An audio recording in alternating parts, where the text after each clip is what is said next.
Menjelang malam, datanglah seorang kaya, orang Arimatea, yang bernama Yusuf, dan yang telah menjadi murid Yesus juga. Ia pergi menghadap Pilatus dan meminta mayat Yesus. Pilatus memerintahkan untuk menyerahkannya kepadanya. Dan Yusuf pun mengambil mayat itu, mengapaninya dengan kain lenan yang putih bersih, lalu membaringkannya di dalam kuburnya yang baru, yang digalinya di dalam bukit batu. Dan sesudah menggulingkan sebuah batu besar ke pintu kubur itu, pergilah ia. Tetapi Maria Magdalena dan Maria yang lain tinggal di situ, duduk di depan kubur itu. Keesokan harinya, yaitu sesudah hari persiapan, datanglah imam-imam kepala dan orang-orang Farisi bersama-sama menghadap Pilatus. Dan mereka berkata, "Tuan, kami ingat bahwa si penyesat itu sewaktu hidupnya berkata, 'Sesudah 3 hari aku akan bangkit.' Karena itu perintahkanlah untuk menjaga kubur itu sampai hari yang ketiga. Jikalau tidak, murid-muridnya mungkin datang untuk mencuri dia, lalu mengatakan kepada rakyat, 'Ia telah bangkit dari antara orang mati.' Sehingga penyesatan yang terakhir akan lebih buruk akibatnya daripada yang pertama." Kata Pilatus kepada mereka, "Ini penjaga-penjaga bagimu. Pergi dan jagalah kubur itu sebaik-baiknya." Maka pergilah mereka, dan dengan bantuan penjaga-penjaga itu, mereka memeterai kubur itu dan menjaganya.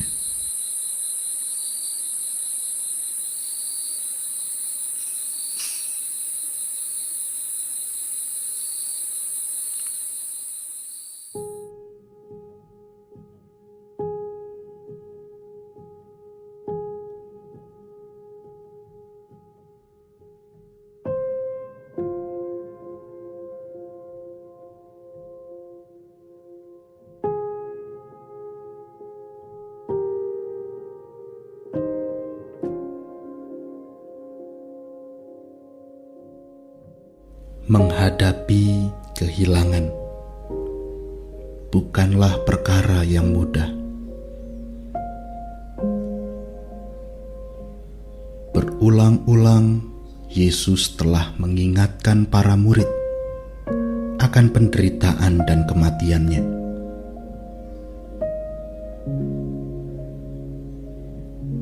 Namun sama halnya dengan kita, tidak ada seorang pun yang siap untuk kehilangan.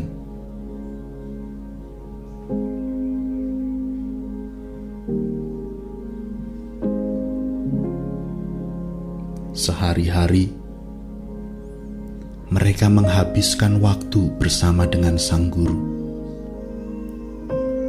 Sehari-hari mereka berjalan bersama-sama dengan Yesus. Dan sekarang mereka harus hidup tanpa Yesus.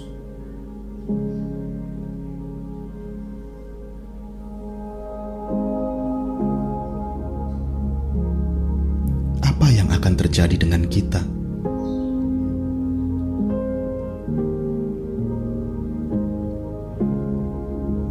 Bisakah kita hidup tanpa Yesus?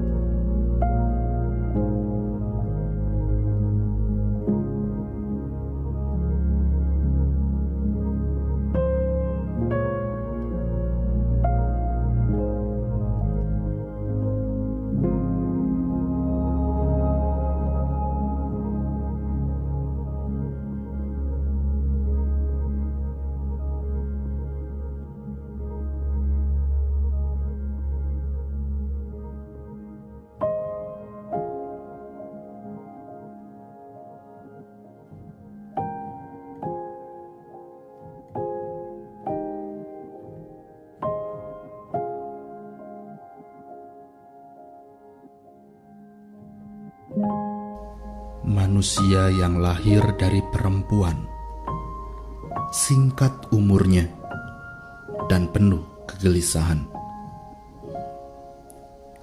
Seperti bunga ia berkembang, lalu layu. Seperti bayang-bayang, ia hilang lenyap dan tidak dapat bertahan. Masakan engkau menunjukkan pandangmu kepada orang seperti itu dan menghadapkan kepadamu untuk diadili? Siapa dapat mendatangkan yang tahir dari yang najis? Seorang pun tidak. Jikalau hari-harinya sudah pasti dan jumlah bulannya sudah tentu padamu dan batas-batasnya sudah kau tetapkan, sehingga tidak dapat dilangkahinya, hendaklah kau alihkan pandanganmu daripadanya, agar ia beristirahat, sehingga ia seperti orang upahan dapat menikmati harinya. Karena bagi pohon masih ada harapan. Apabila ditebang, ia bertunas kembali, dan tunasnya tidak berhenti tumbuh. Apabila akarnya menjadi tua di dalam tanah dan tunggulnya mati di dalam debu, maka bersemilah ia setelah diciumnya air, dan dikeluarkannyalah ranting seperti semai. Tetapi bila manusia mati, maka tidak berdayalah ia. Bila orang binasa, di manakah ia? Seperti air menguap dari dalam tasik, dan sungai surut menjadi kering, demikian juga manusia berbaring dan tidak bangkit lagi. Sampai langit hilang lenyap, mereka tidak terjaga dan tidak bangun dari tidurnya.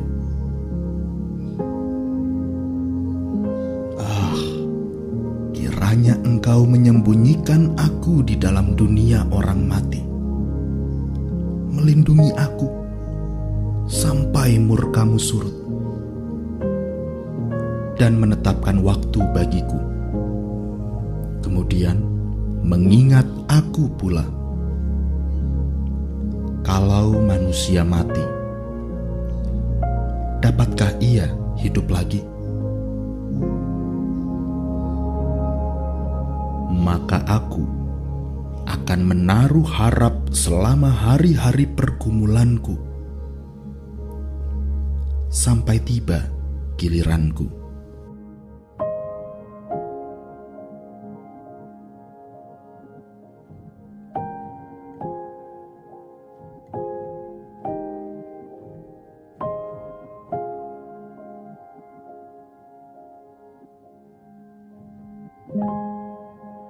Yesus mati, tetapi kenangan dan memori tetap abadi.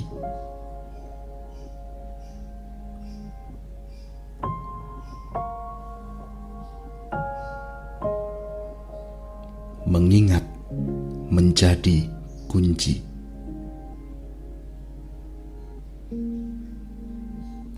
Ketika tubuh ini berusaha memproses kehilangan, maka pada saat kita mulai tenang, pada saat kita membiarkan sunyi itu masuk, ingatlah segala yang pernah dijalankan bersama-sama dengan Tuhan. Ingatlah setiap kenangannya.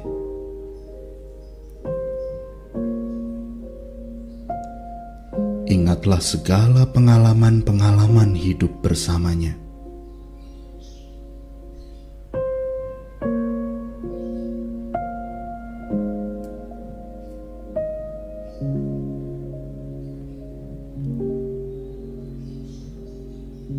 Bersyukurlah, sebab Tuhan telah memberikan yang indah dalam hidup kita.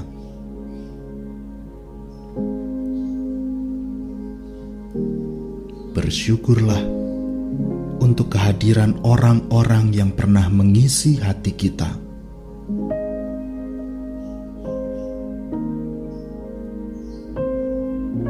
Bersyukurlah karena melalui mereka kita dapat merasakan cinta.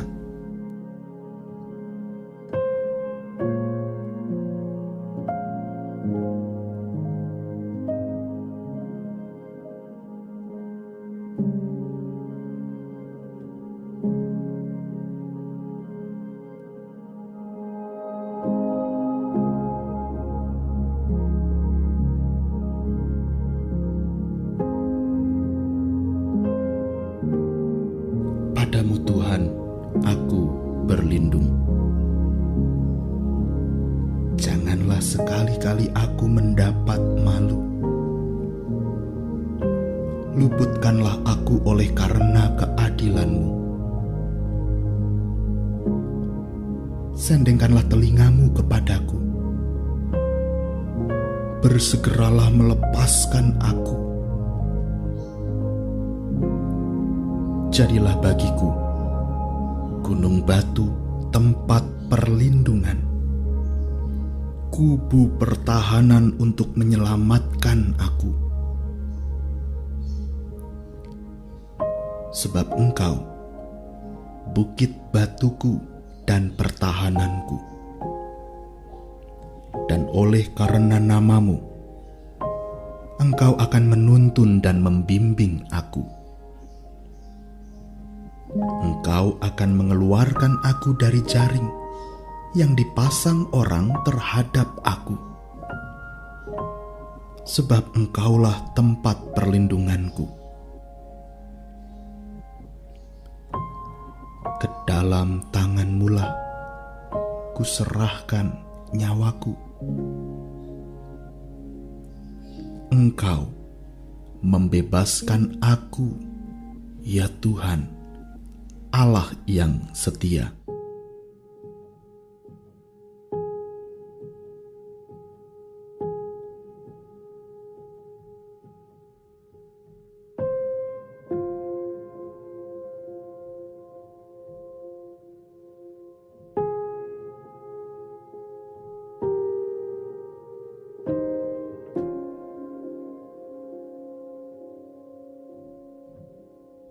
Kematian adalah keniscayaan.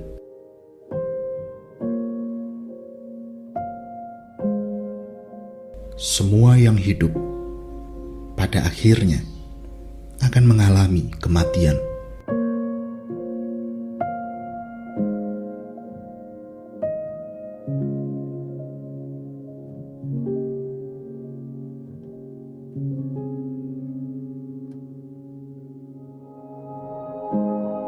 Tidak ada waktu yang tepat untuk mati. Tidak ada hati yang siap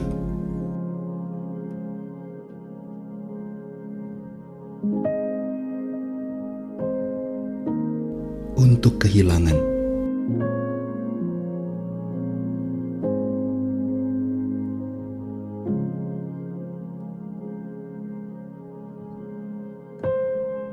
Semua harus diproses.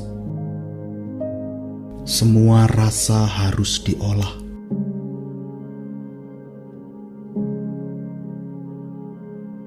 Menerima perasaan, termasuk duka, dengan apa adanya.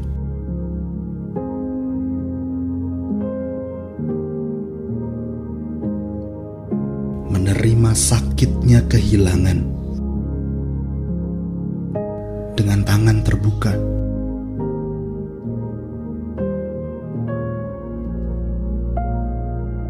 Membiarkan air mata menetes.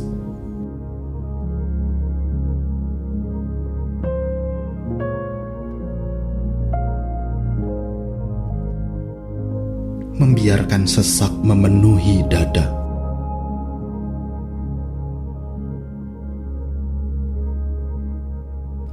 hanya itu satu-satunya cara untuk berdamai dengan kehilangan.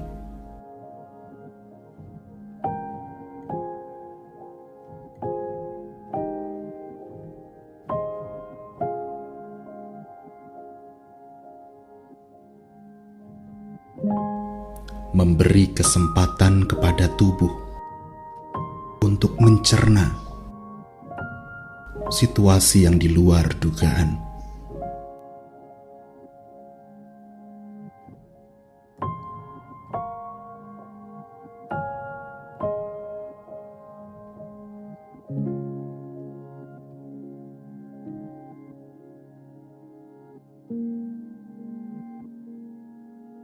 Yesus mati, tetapi kenangan dan memori tetap abadi.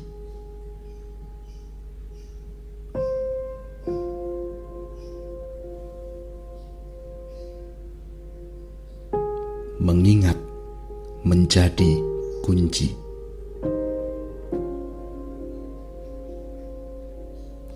Ketika tubuh ini berusaha memproses kehilangan, maka pada saat kita mulai tenang, pada saat kita membiarkan sunyi itu masuk, ingatlah segala yang pernah dijalankan bersama-sama dengan Tuhan. Ingatlah setiap kenangannya.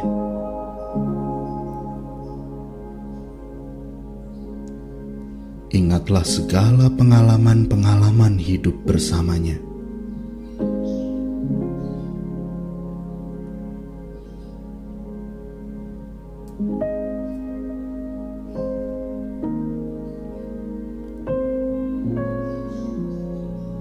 Bersyukurlah, sebab Tuhan telah memberikan yang indah dalam hidup kita.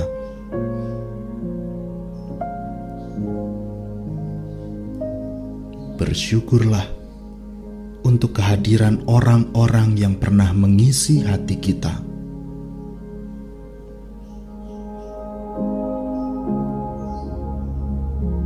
Bersyukurlah karena melalui mereka kita dapat merasakan cinta.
Hidup tanpa Tuhan membuat kita berjalan tanpa harapan. Hidup tanpa Tuhan membuat kita berjalan tanpa syukur.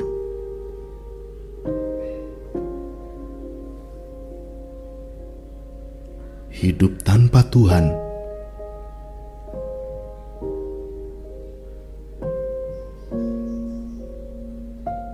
membuat kita kehilangan pegangan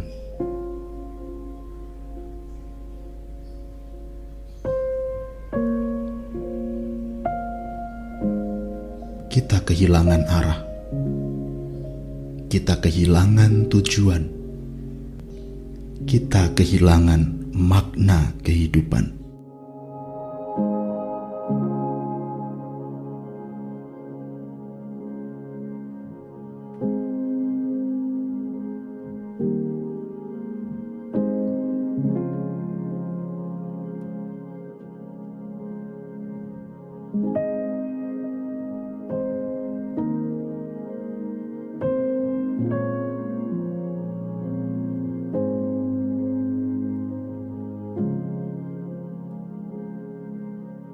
Kematian Yesus,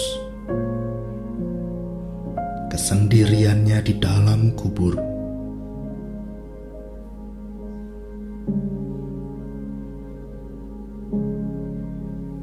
membuktikan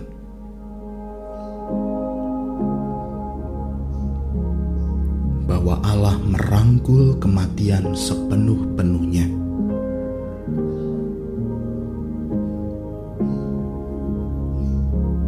Ia tidak hanya datang ke alam maut,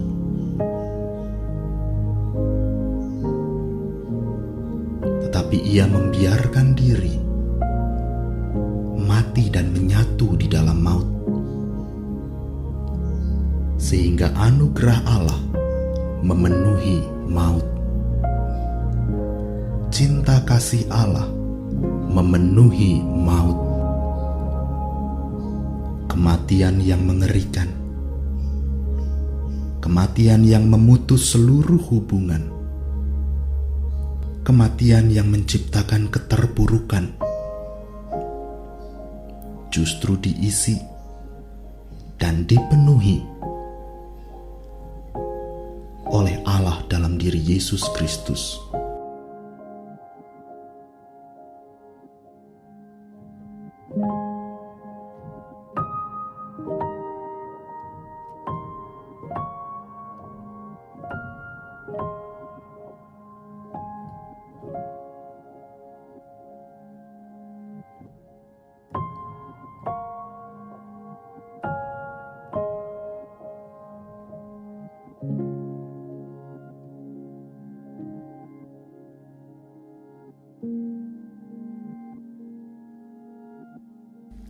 Jadi, karena Kristus telah menderita penderitaan badani, kamu pun harus juga mempersenjatai dirimu dengan pikiran yang demikian.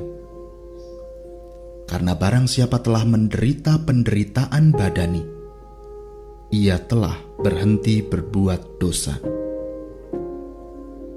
supaya waktu yang sisa jangan kamu pergunakan menurut keinginan manusia, tetapi menurut kehendak Allah. Sebab telah cukup banyak waktu kamu pergunakan untuk melakukan kehendak orang-orang yang tidak mengenal Allah. Kamu telah hidup dalam rupa-rupa hawa nafsu, keinginan, kemabukan, pesta pora, perjamuan minum, dan penyembahan berhala yang terlarang. Sebab itu mereka heran bahwa kamu tidak turut mencemplungkan diri bersama-sama mereka di dalam kubangan ketidaksenonohan yang sama, dan mereka memfitnah kamu. Tetapi mereka harus memberi pertanggungan jawab kepada Dia yang telah siap sedia menghakimi orang yang hidup dan yang mati. Itulah sebabnya, maka Injil telah diberitakan juga kepada orang-orang mati, supaya mereka sama seperti semua manusia dihakimi secara badani, tetapi oleh Roh dapat hidup menurut kehendak Allah. Kesudahan segala sesuatu sudah dekat. Karena itu, kuasailah dirimu dan jadilah tenang, supaya kamu dapat berdoa. Tetapi yang terutama, kasihilah sungguh-sungguh seorang akan yang lain, sebab kasih menutupi banyak sekali dosa.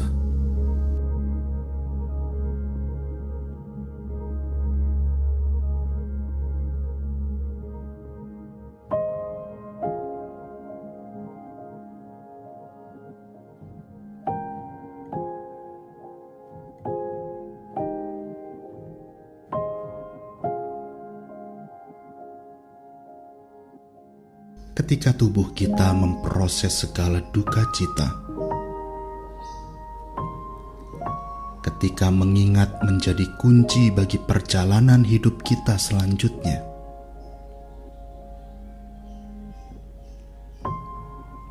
kita perlu bersiap untuk menghadapi penderitaan-penderitaan berikutnya.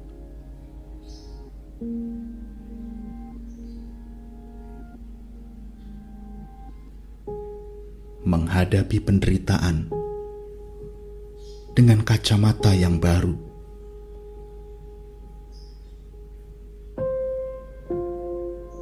dengan rasa syukur karena Allah tetap bekerja dalam kehidupan kita.